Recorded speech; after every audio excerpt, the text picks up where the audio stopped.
Okay, alright, perfect. अच्छा, तो my dear students, now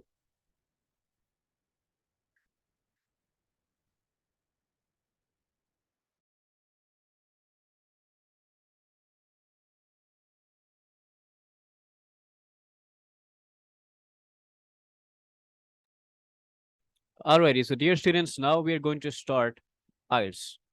आजकल जो सबसे चीज ट्रेंडिंग में जा रही है, ये जो आप किसी भी इंसान से पूछो, आप न्यूज़पेपर उठा के देख लो, आप सोशल मीडिया उठा के देख लो। सो जो सबसे बड़ी खबर होती है कि इतने लाख लोग 6 महीनों में चले गए, 14 लाख लोग 6 महीने में चले गए, 10 लाख लोग 6 महीने में चले गए।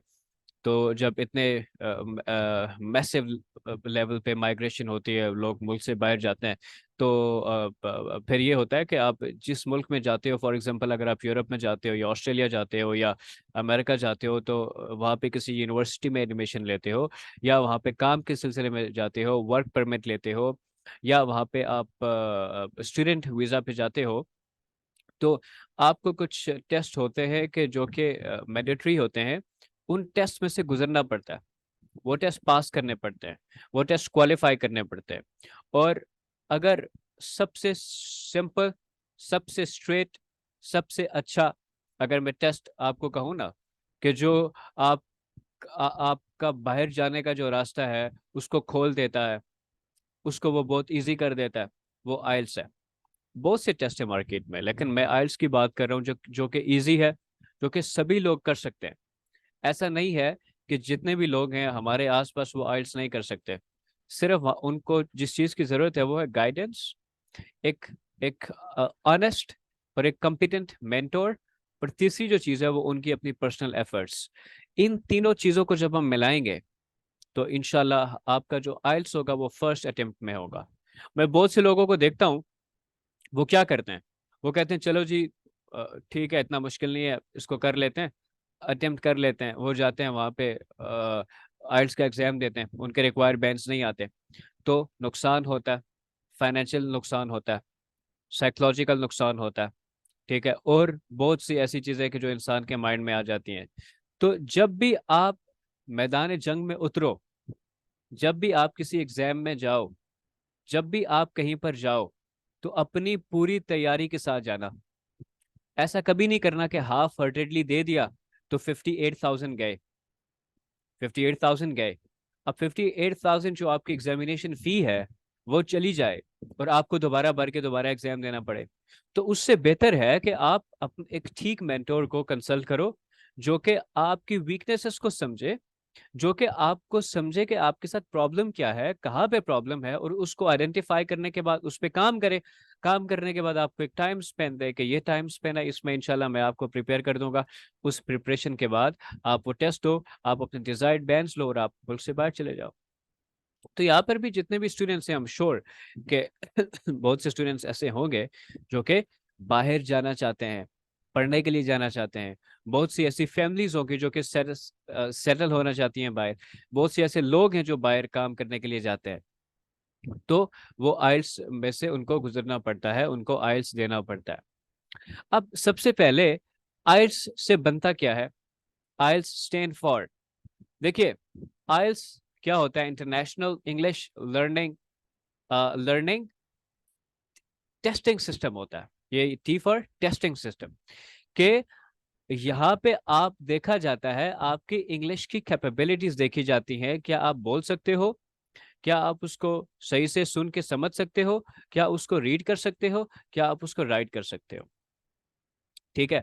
अब पाकिस्तान में कौन कौन सी ऐसी इदारे हैं, पाकिस्तान में कौन कौन सी ऐसी इंस्टीट्यूशंस है कि जो आइल्स लेते हैं, जो कि आइल्स कंडक्ट करते हैं? सबसे पहले British council.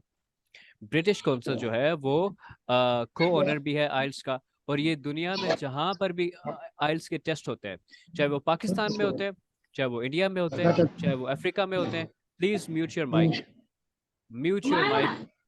Mudassir, Mudassir, Mustajab, please mute your mic. Perfect. अच्छा, तो कहीं पर भी दुनिया में, कहीं पर भी जब भी आइल्स होता है, उसको उसको कौन उसको एडमिनिस्ट्रेट करता है? सबसे पहले करता है ब्रिटिश काउंसिल।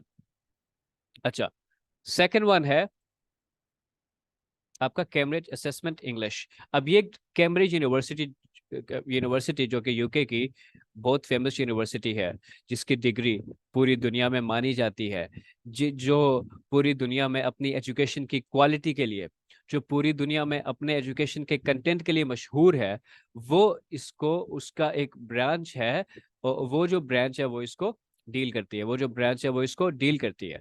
अब कैम्ब्रिज चार चीजों को मेक श्योर करता है, चार चीजों पे काम करता है वो। सबसे पहले तो टेस्ट पेपर्स बनाता है। याद रखिएगा, कभी भी आपका पिछला टेस्ट आपके अगले टेस्ट जैसा नहीं होगा, ठीक है? हमेशा वो एक एक नए कंटेंट के साथ आते हैं, हमेशा वो एक नए नई चीजों के साथ आते हैं, उनमें वो चेंज लाते हैं, वो इनोवेटिव चीजों के साथ आते हैं, वो नई नई चीजों के साथ आते हैं, जो समटाइम्स चैलेंजिंग होती हैं स्टूडेंट्स के लिए। समटाइम समटाइम्स जो है वो रीडिंग चैलेंजिंग होती है, समटाइम्स लिसनिंग चैलेंजिंग होती है, ठीक है? अच्छा, और साथ में जो दूसरा काम करते हैं वो एग्जामिनर्स को भी ट्रेन करते हैं। अब देखिए, आपके एग्जामिनर का जो ट्रेन होना है वो बहुत इंपॉर्टेंट है। जो बंदा आपको पढ़ा रहा है उसको खुद ही ना पता हो, ठीक है? जो बंदा आपको पढ़ा रहा है, जब उसको खुद ही नहीं पता होगा तो वो आपको ट्रेन कैसे करेगा? तो वो मेक श्योर करता है कि जो ट्रेनर्स हैं उसको भी वो क्या करे, उसको भी वो ट्रेन करे, ट्रेनर्स को भी ट्रेन करे, और जो स्कोरिंग क्राइटेरिया होता है उसको भी सेट करता है। हाँ जी, किस बेसिस पे 4 बैंड्स आ सकते हैं, किस बेसिस पे 5 बैंड्स आ सकते हैं, 5 बैंड्स का क्या मतलब है, 4 बैंड्स का क्या मतलब है? तो ये वो जो सारी चीजें हैं, वो कौन करता है? ये आपका कैम्ब्रिज असेसमेंट इंग्लिश करता है। और साथ में ये एक बहुत कड़ी निगरानी करता है। दुनिया में जहाँ कहीं भी आइल्स के टेस्ट हो रहे होते हैं, ये उनकी निगरानी करता है। सो सबसे पहले ब्रिटिश काउंसिल है, जो पाकिस्तान में भी लेता है। सेकंड है कैम्ब्रिज असेसमेंट इंग्लिश है। और थर्ड है आईडीपी एजुकेशन। बेसिकली ये ऑस्ट्रेलियन ओरिजिन का है, और जैसे ब्रिटिश काउंसिल है उसका को ऑनर, वैसे ये भी उसका को ऑनर है।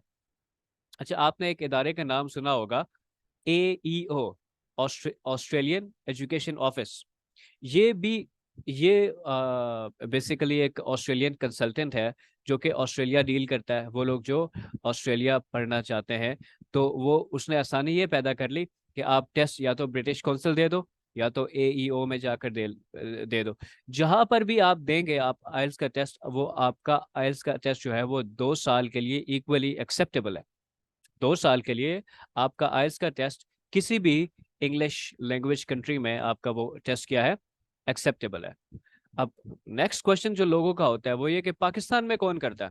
तो भाई साहब, पाकिस्तान में इसको ब्रिटिश काउंसिल करता है, और फिर इसको AEO करता है, जो कि मैंने आपको एक्सप्लेन कर दिया है कि AEO से बनता क्या है।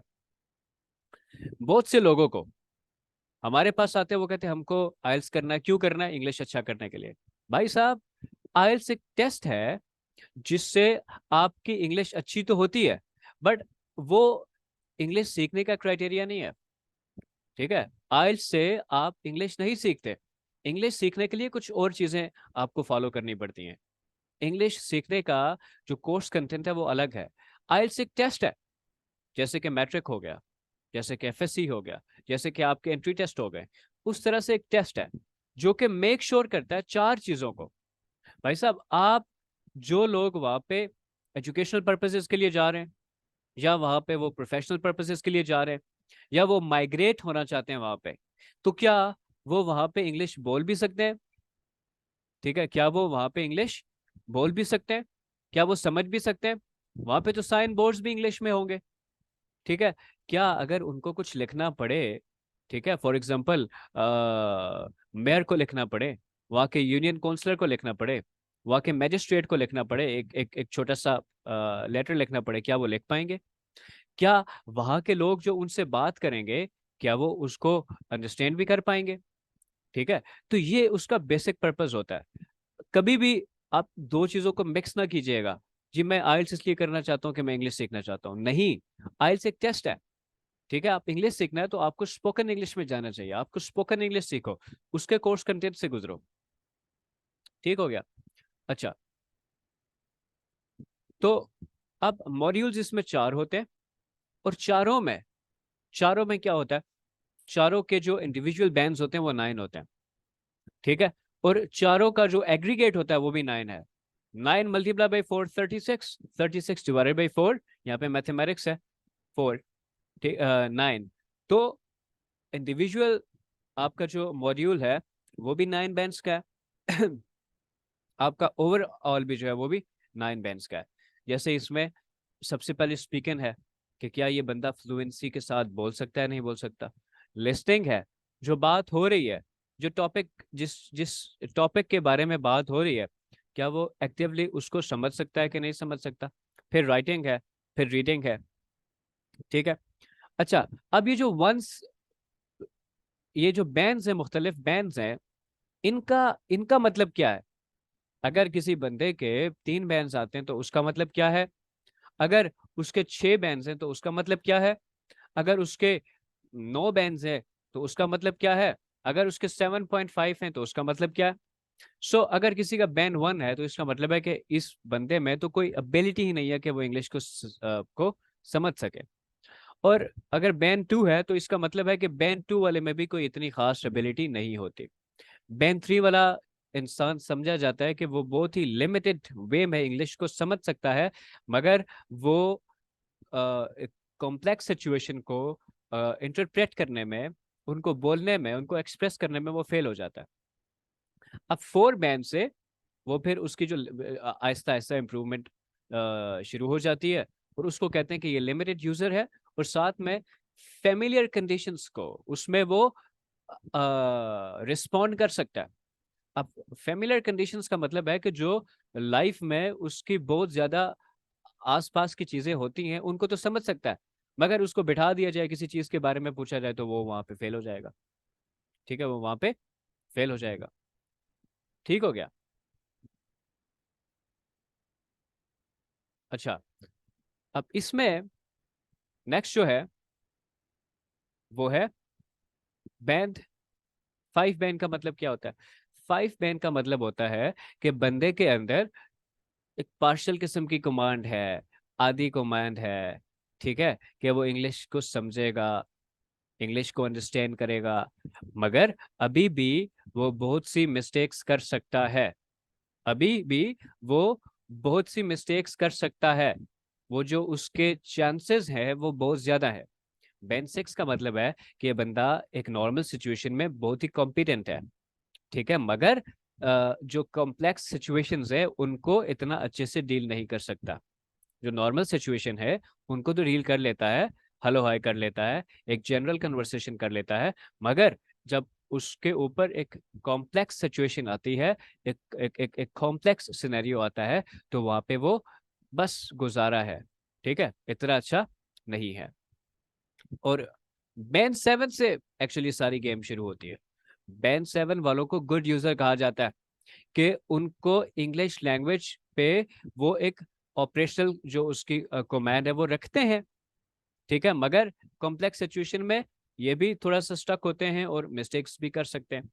जबकि बैंड 8 वाले का ये मतलब है कि ये जो बंदा है ये बहुत फेयर यूजर, ये बहुत अच्छा यूजर है, और ये इसको नॉर्मल सिचुएशन में, इसको कॉम्प्लेक्स सिचुएशन में, ये हर किस्म की सिचुएशन को डील कर सकता है। ये बैंड 8 का मतलब है। तो जब यूनिवर्सिटी 7.5 कहती है, तो यूनिवर्सिटी 7.5 इसलिए कहती हैं कि लेक्चर सारा आपका इंग्लिश में हो रहा होगा और आपको समझ नहीं आएगी, तो फिर आपको, आपके लिए मसले होंगे, इसलिए 7.5 से यूनिवर्सिटीज कम नहीं लेती। लेकिन जब आपके वर्क वीजा की बात आती है तो वहां पे 4.5 भी चल जाता है। वो इसलिए चल जाता है कि वहां पे जो आपको जरूरत होता है अंडरस्टैंड करने का, ठीक है, गोरा आपको कहेगा कि पानी ले आओ तो आपको समझ आ जाएगा, गोरा आपको कहेगा कि बैठ जाओ तो आपको समझ आ जाएगा, गोरा आपको कहेगा ये कर दो तो वो आपको समझ आ जाएगा। मगर चूंकि वहां पे कॉन्सेप्ट बयान हो रहे होते हैं यूनिवर्सिटी में, क्लास में किसी एक टॉपिक के बारे में, तो उसके लिए समझने के लिए आपके पास 7.5 बैंड्स होने चाहिए। ठीक हो गया। और 9 का मतलब ये होता है कि बंदा ऐसे ही फ्लुएंट है जैसे कि गोरा। ठीक है। अब आइल्स के दो किस्म के टेस्ट होते हैं। सबसे पहले तो आपको अपना पर्पस क्लियर करना है कि भाई मेरा पर्पस क्या है। तो अगर अगर तो आपका पर्पस है स्टडी के लिए जाने का, तो आप एकेडमिक में जाओगे, आप एकेडमिक में जाओगे। और अगर आपका वैसे माइग्रेशन के लिए है या फिर आपका वहाँ पे काम करने के लिए है, तो आप वहाँ पे जनरल करोगे। ठीक है। अब इन दोनों में से कंपैरेटिवली जनरल आसान होता है और एकेडमिक थोड़ा सा मुश्किल होता है। वो मुश्किल इसलिए होता है कि एकेडमिक में आपको कॉम्प्लेक्स सिचुएशन से गुजरना पड़ता है। तो जब कॉम्प्लेक्स सिचुएशन है, क्लास हो रही है, कॉन्सेप्ट बयान हो रहा है, आपको समझ ही नहीं आ रहा, तो इसलिए थोड़ा सा कॉम्प्लेक्स होता है। अच्छा, फिर ये है कि इसके मोड्स कौन कौन से होते हैं, किस किस तरीके से आप पेपर दे सकते हैं। इसके दो तरीके होते हैं। सबसे पहला तरीका ये होता है कि आप सीबीटी दो, कंप्यूटर बेस्ड टेस्ट। जिस बंदे की टाइपिंग स्पीड अच्छी है, जो बंदा यूज टू अपनी डेली लाइफ में कंप्यूटर कंप्यूटर इतना इस्तेमाल करता है, कीबोर्ड इतना इस्तेमाल करता है कि वो 250 वर्ड्स लिख लेता है, 150 वर्ड्स लिख लिख लेता है 40 मिनट्स में, तो you are good to go. आप सीबीटी में दो। अब सीबीटी का सबसे बड़ा फायदा ये है कि उसका रिजल्ट विद इन 3 डेज आ जाता है। और दूसरा है मैनुअल, जैसे हम शीट लेते हैं उस पर लिखना शुरू कर देते हैं। तो जब आप शीट्स लेते हैं उस पर लिखना शुरू कर देते हैं, तो वो शीट वाला जो टेस्ट है उसका रिजल्ट आने में 2 वीक्स लगते हैं। तो जिस बंदे की टाइपिंग स्पीड ठीक है, तो मैं रेकमेंड करूंगा कि वो सीबीटी में जाए, वो कंप्यूटर बेस्ड में जाए।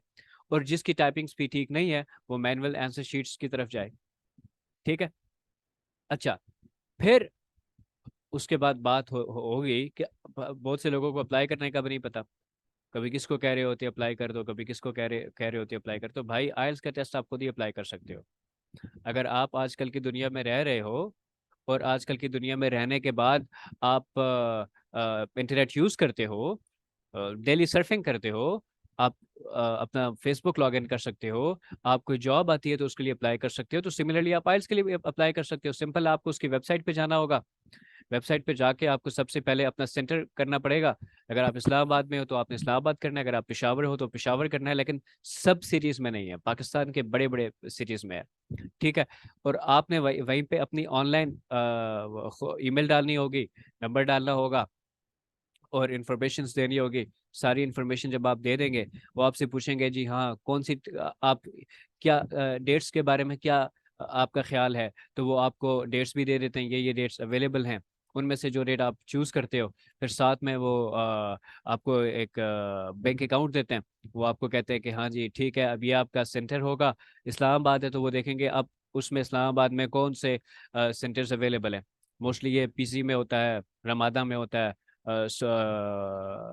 एक और कॉम्प्लेक्स है यहाँ पे एक्सप्रेस हाईवे के आसपास, वहाँ पे होता है। तो जहाँ पे अवेलेबिलिटी होगी वहाँ पे आपको भेज देंगे। सो ये बहुत ही इजी है, इसके लिए अप्लाई करना भी बहुत आसान है। ठीक है। तो ये आइल्स के बारे में सभी चीज़ें थी। भाई साहब, अगर आपको आइल्स के बारे में कोई क्वेश्चन पूछना है या आइल्स के बारे में कोई कंफ्यूजन है, तो आप मुझसे पूछ सकते हैं।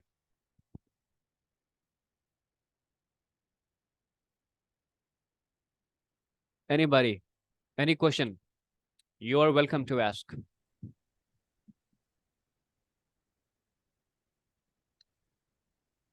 काइंडली ये बता दें कि ये जो आइलेट्स के 4 मॉड्यूल हैं, सब में इक्वल पॉइंट लेना जरूरी है या किसी में ज्यादा या कम हो जाते हैं तो उसकी किस तरह से देखिए वहाँ वो पे टोटल उनकी, में आते हैं? हाँ बिल्कुल ऐसा ही है। अब कुछ यूनिवर्सिटीज कहती हैं कि 5 से कम नहीं होना चाहिए, कुछ यूनिवर्सिटीज कहती है 6 से कम नहीं होना चाहिए। सो हर यस। यूनिवर्सिटी का एक क्राइटेरिया है, मगर आपके मिनिमम 4.5 हो, four four point five point से फाइव 4.5 से कम ना हो। तो अगर आप में किसी में 4.5 है, किसी में आपका 8 है, किसी में 7.5 है, तो वो एग्रीगेट आपका बढ़ जाता है। मगर जहाँ पे उसने दिया होता है ना, कुछ यूनिवर्सिटीज ऐसी हैं कि जहाँ पे वो लिखते हैं, मेंशन करते हैं कि इससे कम नहीं होना चाहिए, इससे कम हम्म। नहीं होना चाहिए। जैसे कि वर्क वीजा, अब वर्क वीजा के लिए जो रिक्वायरमेंट है वो 4.5 बैंड्स है। तो वहां पे आपका इंडिविजुअल भी 4.5 होना चाहिए और एग्रीगेट भी 4.5 होना चाहिए मिनिमम। तो जब आपका इंडिविजुअल 4.5 होगा, तो आपका एग्रीगेट ऑटोमेटिकली आपका वो 4.5 बन जाएगा। Yes. ठीक है। अब इसकी तैयारी कैसे करनी है ओके। उसके लिए फिर इंशाल्लाह ताला मैं आपका एक बेसिक से टेस्ट लूंगा। अगर वो बेसिक का टेस्ट आपका क्वालिफाई कर दिया तो सीधा आपको आइल्स की क्लास में बिठा दूंगा। अगर वो सीधा बेसिक टेस्ट ना हुआ तो पहले आपको अपनी बेसिक इंग्लिश ठीक करनी होगी, फिर इंशाल्लाह आइल्स में चले जाएंगे। 2 दिन के बाद 2 दिन के बाद इंशाल्लाह हम अपना स्पोकन भी शुरू कर रहे हैं और 2 दिन के बाद अपना आइल्स भी शुरू कर रहे हैं। लेकिन मैं आपको एक चीज बता रहा हूँ, मैं आपको एक चीज बता रहा हूँ कि मैं कन्वेंशनल ट्रेनर्स में से नहीं हूँ। आपके अंदर जब तक वो चीज नहीं निकलेगी ना, मैं आपको नहीं छोड़ूंगा। और आपके अंदर से वो जो चीज मैं निकालना चाहता हूँ, एक स्पीकर, एक थिंकर, एक राइटर, इंशाल्लाह वो निकलेगा। तो ये क्लासेस लेके आप कभी भी मायूस नहीं होंगे, एक बात। और दूसरी बात ये कि अपने दोस्तों को, अपने लोगों को, अपने एक्वेंटेंस में जितने भी लोग हैं उनको कहना है कि आपने क्लासेस ज्वाइन करनी है। ये पता नहीं लोग कहाँ जाते हैं, कहाँ से सीखते हैं, क्या सीखते हैं, और 6 महीनों के बाद, 3 महीनों के बाद वो एक जीरो सम गेम बन जाती है। तो भाई इस गेम को हमने जीरो सम नहीं करना। पहले दिन से स्टार्ट किया, ग्रेजुअली आहिस्ता आहिस्ता आहिस्ता आहिस्ता ऊपर आए। और इंशाल्लाह एक लेवल आएगा कि जहाँ पे आप हाइट पे होंगे, एसेंडेंसी पे होंगे इंशाल्लाह। ठीक है, तो अगर आप यहाँ पे खड़े हैं तो आप मुझे अगर सही रिस्पॉन्स देंगे तो आप इंशाल्लाह बिल्कुल यहाँ पे आ जाएंगे। ठीक है, ये मेरे वर्ड्स हैं आपके साथ। मगर इस चीज को सीरियसली लेना है। अब सीरियसली लेना आपका काम है, टाइम पे रिपोर्ट करना आपके काम है, टाइम पे आना, हमें रिस्पॉन्ड करना आपका काम है। वही बात है कि प्यास जब लगती है तो फिर आप आते हो। मैं आपके साथ इंशाल्लाह जब हमारा सेशन शुरू होगा तो जितने भी स्टूडेंट्स को मैंने पढ़ाया और जितने भी स्टूडेंट्स को मैंने जीरो से शुरू करवाया, आज वो जहाँ पर बैठे हैं, जैसे बोलते हैं, जैसे लगते हैं, मैं आपके साथ शेयर करूंगा। ठीक है, तो ऐसा है इंशाल्लाह ताला कि 2 दिन के बाद जब हम शुरू करेंगे तो मैं ये चाहता हूं कि आप लोग सिर्फ खुद ना आओ, साथ में अपने दोस्तों को भी कहो। ठीक है, अपने रिलेटिव्स को भी कहो कि भाई here is the institute and it is among one of the best in the town. तो यहाँ पे आओ और सीखते हैं, सीखने का अमल है। अगर हमने आपको डिसअपॉइंट किया तो बात है, लेकिन कभी भी हम आपको डिसअपॉइंट नहीं करेंगे इंशाल्लाह, बल्कि आपके अंदर से इस बेस्ट निकालेंगे, निचोड़ के निकाल देंगे भाई। ठीक हो गया। सो इंशाल्लाह 2 दिन के बाद हमारी क्लासेस हैं। 2 दिन में सर आपके साथ राब्ते में रहेंगे, आपके साथ आपके जो भी क्वेश्चंस होंगे उनके आंसर करेंगे।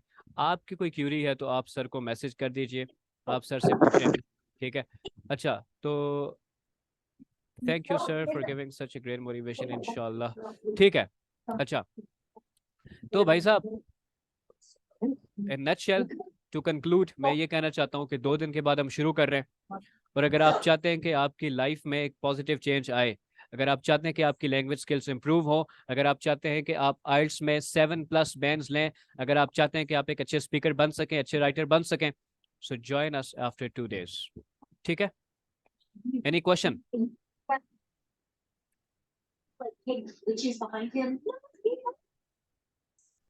आमना, आमना सबसे पहले मुझे आप अपना पर्पस बताओ, आपका पर्पस क्या है?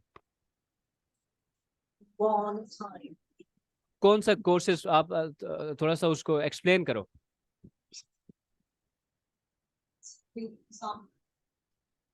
आमना, कौन से कोर्सेज के बारे में बात कर रही हो आप?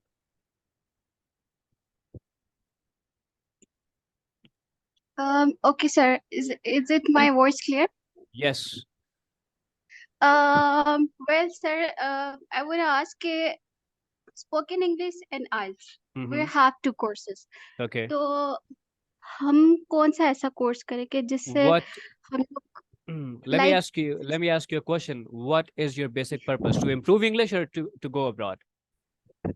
to improve To English? improving English, then go for basic. Yes. If your basic is good, then go for advanced. This is one of the best way. Okay. Okay. I just want के बस like fluency बहुत अच्छी होनी चाहिए. Fluency अच्छी हो तो आप एडवांस में आओ, आपका बेसिक टेस्ट लूंगा मैं, अगर आप बेसिक टेस्ट को क्वालिफाई कर गई तो मैं आपको एडवांस में डाल दूंगा। Okay. So हम इसको स्टार्ट कब कर सकते हैं? मैं कह रहा हूँ कि 2 दिन के बाद क्लासेस शुरू है इंशाल्लाह। Okay. ठीक है, Then this लेकिन is 2 दिन yes, में sir. आप, जी जी जी जी, आमना बोले।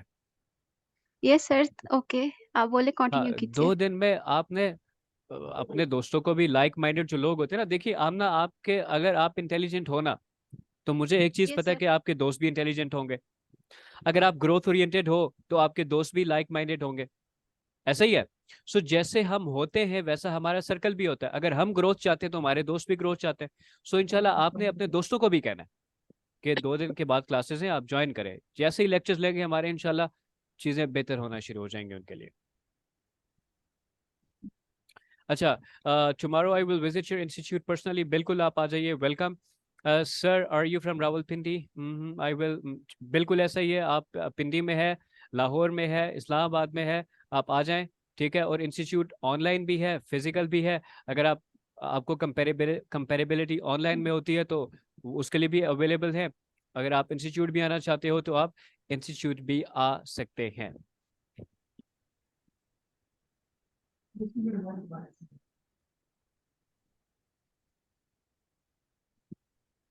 ठीक है, एनी क्वेश्चन?